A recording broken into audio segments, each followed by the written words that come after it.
Alright everyone, welcome back to another video. In the last video, we left off at this page, which is, it's a twofer. And, now going on to here. It says, after the bombers had passed over, June 1940. Destruction from the air. Many of the bombs dropped by Marshal Göring's Air Force fell in residential areas and caused destruction and misery in the homes of peaceful working-class districts.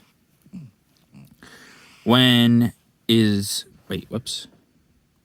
left, of a row of houses is seen in the lower picture, while above one of the victims is removing some of his personal belongings from his Anderson shelter in the yard of his house. Here we see that man removing some of those things from his shelter. It was probably good he had them down there, just in case. It's sad, though, that he had to have them down there, really. And here we see what was left of those houses. As you can definitely tell, it is all sorts of obliterated. There's not much left. No German raiders pay dearly for their daring. June 1940. Winged. Despite the speeding up of the attacks from the sky, material damage and casualties were surprisingly small, and RAF's fighters and anti-aircraft guns disposed of a heavy percentage of the attackers. The heavy toll paid by the German raiders is shown by the bombers which have been brought down in the sea, the top picture, and a garden in southern England. So here we see that bomber brought down in the sea.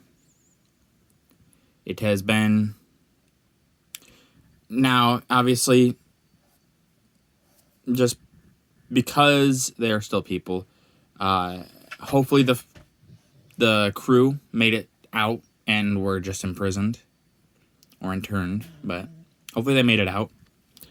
And then here is another one, landed in a garden in England. These people probably didn't. They're probably done for, which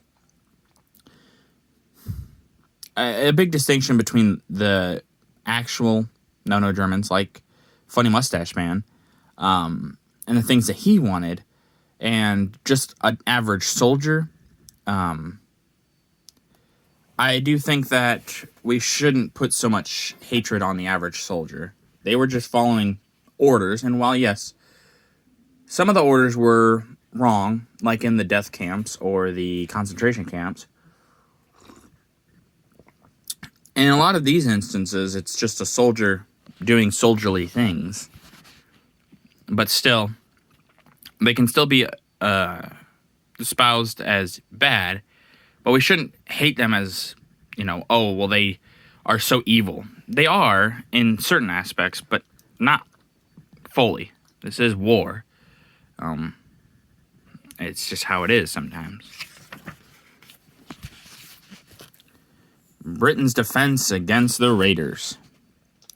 How England fought the Blitz. Oh, by the way, it's a twofer, and it's June 1940. But how England fought the Blitz.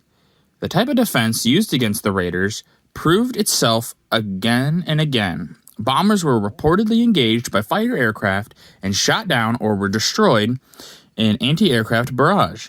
Fighter pilots, constantly on the alert for raids, are seen running to their planes on receipt of an alarm, which is up there. We see them. They hear a raid. They're going for it.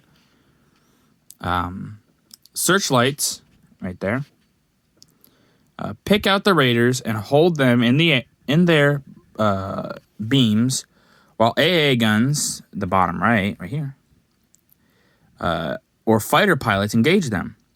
The balloon barrage, top right, which is up there, which effectively prevents dive bombers from approaching their target, brought several raiders down. So, obviously, this is an effective thing. And obviously, if you have direct line of sight, it helps the AA guns, but it also helps the fighters because they see the giant pillar of light beaming on the enemy. So they can find them in the dead of night, which they would attack in the dead of night because obviously surprise attack. And for most of human history, attacking at night was, if you were going to get an enemy by surprise, it would be at night. So it would make sense that they would attack at night. But with modern technology, it makes it a lot harder to attack at night. And obviously they would hold that. And these were used quite effectively, as they point out. You know, if you're a plane and you got a big balloon in your way, and it was usually, I think it's mostly full of it's probably full of helium, more than likely. It's how they're flying. Helium's really explosive. So if you run into that with your plane, you could probably blow up, which you don't want to do. And still, even if you don't, it's still a lot of material. Your plane is going to crash. It's not surviving a direct hit with those. Ready for the German raiders, June 1940. Civilian defenders of Britain. The work of Britain's airmen and anti-aircraft gunners was manned by all branches of civil defense service. The Volunteer Observer Corps, up above, rendered valuable service in detecting the approach of enemy aircraft, while the Auxiliary Fire Service, so the AFS, below dealt with the fires caused by high explosive and incendiary bombs. So we see, obviously, they obviously wouldn't give them necessarily guns, but they can help in other ways that are not necessarily destructive. So these are good ways that the civil servants can still have a part to play in this war. The Watch on the Canal, June 1940. German tanker sunk. In spite of the loss of the French canal ports, the British Navy and Air Force retained mastery of the English Channel and the Strait of Dover, through which convoy after convoy passed safely, bringing munitions and food supplies to English ports. In this picture, which is taken from an RAF bomber, another plane of the squadron is shown flying above an enemy tanker bombed off the French coast and sinking in a mass of smoke and flame. So here we see another one of those that plane. I gotta say, these planes always look so nice. But yeah, and then there's down there, we're gonna zoom, we're gonna get in as close as we can. So we see that tanker up in flames. And yeah, this is a good way to, cripple your enemy to not make war anymore. In the First World War, this is what kind of does in Germany as well. If you block off all their shipping, they just collapse under there. In the First World War, Germany would have won if, let's say, the United States was truly neutral. Which we always say we were, but we kind of weren't. Britain paid us basically to not say anything about it. But at one point, the United States government said, oh, you shouldn't block that. You're blocking our trade. And so the British and French, I believe, paid us for all the lost shipping with Germany. But so that strategy worked in World War I. Use it again, and it works just as effectively.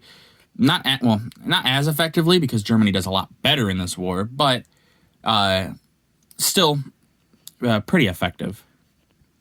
All right, well, that's going to do it for this video. If you guys liked the video, leave a like. If you didn't, leave a comment. Tell me what I can improve on.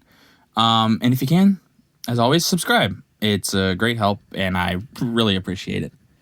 Thank you.